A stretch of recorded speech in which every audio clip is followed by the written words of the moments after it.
সকলোকে নমস্কাৰ জনাই আমি পুনৰবাৰ দা ৰিয়েল ফেক্টৰ ফেক্সুৱেল ডিসকাশনলৈ আপোনালোকক স্বাগতম জনাইছো। আজি আমাৰ দা ফেক্সুৱেল ডিসকাশনৰ বিষয়বস্তু হৈছে বৰপেটা লোকসভা সমষ্টি।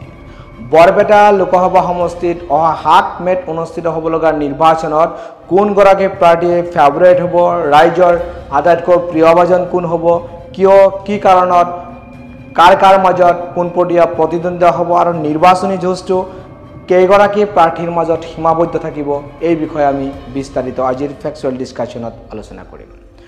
বৰপেটা লোকসভা সমষ্টিত সম্পূৰ্ণ 15 গৰাকী প্ৰাৰ্থীৰ ইতিমধ্যেই মনোনয়ন পত্ৰ গ্ৰহণ কৰিছে আৰু 15 গৰাকী প্ৰাৰ্থী থাকিলেও মূলত 3 গৰাকী প্ৰাৰ্থীৰ মাজত মূল নিৰ্বাচনী যুঁজ হ'ব আৰু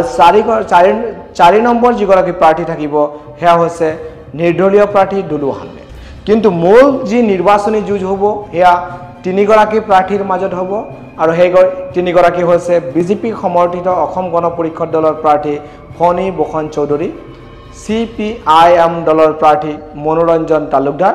আৰু কংগ্ৰেছ প্ৰাৰ্থী দীপ বায়ন। বৰপেটা লোকসভা সমষ্টিৰ যদি আমি ডেমোগ্ৰাফি চাওঁ, যদি তাৰে জনসংখ্যাৰ ভোট প্যাটাৰ্নটো চাওঁ বা জাতিগত প্যাটাৰ্নটো চাওঁ, তেতিয়াহ'লে দেখিবলৈ পোৱা যাব যে অতি নৰ্মেলি যদি বিজেপিৰ বৰ্তমান অসমত চৰকাৰ আছে, দিল্লীত চৰকাৰ আছে, যদি মোদীৰ নামত আৰু অসমৰ মুখ্যমন্ত্ৰী হিমন্ত বিশ্ব শৰ্মাৰ নামত ভোট পৰে তেতিয়াহ'লে ফণী ভূষণ চৌধুৰীৰ বিজয়ৰ পথ মসৃণ হ'ব। কিছুমান মিটিঙত আপোনালোকে দেখিবলৈ পাইছে যে ফণী ভূষণ চৌধুৰীয়ে মিটিং চলি আছে বাট তেখেতে কুম্ভকৰ্ণ নিদ্ৰাত মগ্ন আছে। তাৰ পিছতো তেখেতে নিৰ্বাচনত জয়লাভ হোৱাৰ সম্ভাৱনা থাকিব যদি মোদীৰ নামত ভোট হয়, যদি হিমন্ত বিশ্ব শৰ্মাৰ নামত বৰপেটা লোকসভা সমষ্টিত ভোট গ্ৰহণ হয় তেতিয়াহ'লে কিন্তু নিশ্চিতভাৱে ফণী ভূষণ চৌধুৰীৰ বিজয়ৰ পথ মসৃণ হ'ব। কিন্তু যদি বৰপেটা লোকসভা সমষ্টিত অন্যফালেদি চোৱা হয়, কংগ্ৰেছ প্ৰাৰ্থী দীপ বায়নৰ কথা যদি আমি ডেমোগ্ৰাফিক অৰ্থাৎ জনসংখ্যাৰ পৰিসংখ্যাত আমি যদি চাওঁ তেতিয়াহ'লে দেখিবলৈ পাম যে বৰপেটা লোকসভা সমষ্টিত 6 লক্ষাধিকৰ ওপৰত মুছলিম ভোটাৰ আছে। ইয়াৰ অধিকাংশ ভোটাৰে কাক ভোট প্ৰদান কৰিব আৰু অধিকাংশ ভোটাৰৰ পৰাই অসম গণ পৰিষদ দলৰ প্ৰাৰ্থী ফণী ভূষণ চৌধুৰীয়ে কিন্তু ভোট পোৱাৰ সম্ভাৱনা তেনেই কম থাকিব। কাৰণ বিগত নিৰ্বাচনসমূহত যদি আমি ইতিহাসবোৰ চাওঁ তেতিয়াহ'লে আমি দেখিবলৈ পাম যে অসমৰ মুখ্যমন্ত্ৰী হিমন্ত বিশ্ব শৰ্মাৰ পৰা আৰম্ভ কৰি অসম চৰকাৰৰ একাংশ বিভাগীয় মন্ত্ৰীসকলে তেওঁলোকে বাৰম্বাৰ কৈ আহিছিলে চাচা মামাৰ ভোট নালাগে। তেনেস্থলত এই সংখ্যালঘু লোকসকলে বৰপেটা লোকসভা সমষ্টিৰ অন্তৰ্গত সংখ্যালঘু লোকসকলে বা এই চাচা মামাসকলে এই অসম গণ পৰিষদ দলৰ বিজেপি সমৰ্থিত প্ৰাৰ্থী ফণী ভূষণ চৌধুৰীক ভোট প্ৰদান কৰিব নে অন্য কাৰোবাক ভোট প্ৰদান কৰিব। তদুপৰি দীপ বায়ন হৈছে যদিও নতুন মুখৰ প্ৰাৰ্থী, বৰপেটা চহৰৰ পৰা তেখেতে ৰিপ্ৰেজেণ্ট কৰে আৰু বৰপেটা চহৰত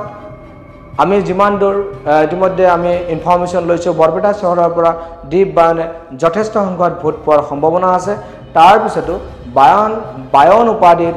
অধিকাংশ মানুহে দীপ বায়নক ভোট দিয়াৰ সম্ভাৱনা নৈ কৰিব নোৱাৰি। তাৰপিছত এইবাৰ গোটেই ভাৰতবৰ্ষৰ যি নিৰ্বাচনী প্ৰেক্ষাপট, এই নিৰ্বাচনী প্ৰেক্ষাপটত ৰাহুল গান্ধীৰ ভাৰত জোড়ো যাত্ৰা আৰু ভাৰত জোড়ো ন্যায় যাত্ৰা হোৱাৰ পিছত হিন্দু বলয়ত আৰু অন্যান্য সকলো ধৰ্ম নিৰপেক্ষ মানুহৰ তাতে ৰাহুল গান্ধীৰ যি গ্ৰহণযোগ্যতা, কংগ্ৰেছৰ যি গ্ৰহণযোগ্যতা যথেষ্ট পৰিমাণে বৃদ্ধি পাইছে। এনে এক ক্ষেত্ৰত দীপ বায়ন জয়ী হোৱাৰ যে আশা আমি একেবাৰে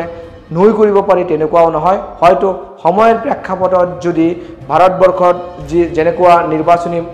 বতাহ চলি আছে সেই বতাহৰ প্ৰকোপ যদি বৰপেটা লোকসভা সমষ্টিত পৰে, কিন্তু তেনেকুৱা অৱস্থাত ফণী ভূষণ চৌধুৰী হলঠেকত পৰাৰ সম্ভাৱনা নৈ কৰিব নোৱাৰি। বৰপেটা লোকসভা সমষ্টিৰ আৰু এগৰাকী প্ৰাৰ্থী হৈছে CPIM দলৰ প্ৰাৰ্থী বৰ্তমান সৰ্বক বিধানসভা সমষ্টিৰ বিধায়ক মনোৰঞ্জন তালুকদাৰ। মনোৰঞ্জন তালুকদাৰো একেবাৰে ফিট কেণ্ডিডেট হয়, বৰপেটা লোকসভা সমষ্টিৰ একেবাৰে উপযুক্ত প্ৰাৰ্থী হয়। মনোৰঞ্জন তালুকদাৰো ক'ৰবাত নহয় ক'ৰবাত জিকি যোৱাৰ সম্ভাৱনা একেবাৰে নোহোৱা নহয়। কাৰণ বৰপেটা লোকসভা সমষ্টিত যদি মনোৰঞ্জন তালুকদাৰক যদি বৰপেটাবাসী ৰাইজে নাইবা বৰপেটা লোকসভা সমষ্টিৰ সুদূৰ বঙাইগাঁৱৰ পৰা আৰম্ভ কৰি বৰপেটা, তাৰপিছত কামৰূপ ৰুৰেল, এই বৃহত্তৰ অঞ্চলৰ বা নলবাৰী জিলাৰো কেইটামান সমষ্টি আছে, এই সমষ্টিসমূহৰ ৰাইজে যদি বিবেক ভোট প্ৰদান কৰে তেতিয়াহ'লে মূল নিৰ্বাচনী যুঁজত মনোৰঞ্জন তালুকদাৰৰ নামো সোমাই পৰিব। হয়তো অধিকাংশ যদি বিবেক ভোটৰ প্ৰকোপ মনোৰঞ্জন তালুকদাৰৰ পক্ষত পৰে তেতিয়াহ'লে জিকি যোৱাৰ সম্ভাৱনা একেবাৰে নুই কৰিব নোৱাৰি আমি আমাৰ এই ফেক্সুৱেল ডিছকাশ্যনত আমি এইখিনি কথা লগতে আৰু কিছু কথা সংলগ্ন কৰিম যে বৰপেটা লোকসভা সমষ্টিৰ মূলত এটা ডাঙৰ সমস্যা হৈছে সেয়া হৈছে গৰাখহনীয়া সমস্যা বৰপেটা লোকসভা সমষ্টিৰ মানুহখিনিৰ ভূমিহীনতাৰ সমস্যা আছে বৰপেটা লোকসভা সমষ্টিৰ ৰাস্তা ঘাটৰ ডেভেলপমেণ্ট হোৱা নাই বৰপেটা লোকসভা সমষ্টিত যাতায়াত উচ্চ শিক্ষাৰ প্ৰতিষ্ঠানৰ তুলনামূলক কিছু অভাৱ আছে এইবোৰ অভাৱ যোনে পূৰণ কৰিব পাৰিব তেনেকুৱা প্ৰাৰ্থীক একচুৱেলি বৰপেটা লোকসভা সমষ্টিৰ ৰাইজে ভোট প্ৰদান কৰিব লাগে আৰু বৰপেটা লোকসভা সমষ্টিৰ ৰাইজে প্ৰাৰ্থীসকলক প্ৰশ্ন উত্থাপন কৰিব লাগে যে তেওঁলোকে যদি নিৰ্বাচনত জয়ী হয় ৰাইজৰ কাৰণে তেওঁলোকে কি কাম কৰিব তদুপৰি ইয়াৰ পিছতো 4 নম্বৰ প্ৰাৰ্থীগৰাকী হৈছে দুলু আহমেদ সদ্য পদত্যাগী অসম জাতীয় পৰিষদৰ পৰা পদত্যাগ কৰি তেখেতে নিৰ্দলীয় প্ৰাৰ্থী হিচাপে বৰপেটা লোকসভা সমষ্টিৰ পৰা মনোনয়ন পত্ৰ দাখিল কৰিছে আৰু ইতিমধ্যে নিৰ্বাচনী যুঁজত তেখেতে নামি পৰিছে তেখেতে বিভিন্ন ঠাইত তেখেতে ইতিমধ্যে কাৰ্যালয় উদ্বোধন কৰিছে আৰু তুমুল নিৰ্বাচনী যি যুঁজ নিৰ্বাচনী প্ৰচাৰ আৰম্ভ কৰিছে তৎসত্ত্বেও যেন নিৰ্দলীয় প্ৰাৰ্থী হিচাপে দুলু আহমেদে কিছু সময়ত কিছু বিতৰ্কিত মন্তব্য কৰা দেখা যায় কিন্তু যিমানেই বিতৰ্কিত মন্তব্য নকৰক কিয় ৰাইজৰ দৃষ্টিত 3 গৰাকী প্ৰাৰ্থীয়ে মূল তোলাচনীত অৰ্থাৎ মূল পাল্লাত উঠিব আমি ৰাইজলৈ প্ৰশ্ন যে বৰপেটা লোকসভা সমষ্টিত এই 3 গৰাকী প্ৰাৰ্থীৰ ভিতৰত কোন গৰাকী প্ৰাৰ্থীয়ে জয়লাভ কৰিব আৰু কিয় জয়লাভ কৰিব আপোনালোকে কমেন্ট যোগে জনাব পাৰিব আমাৰ এটা ৰিয়েল ফ্যাক্টৰ আজিৰ এই ফ্যাকচুৱেল ডিসকাশনত আমি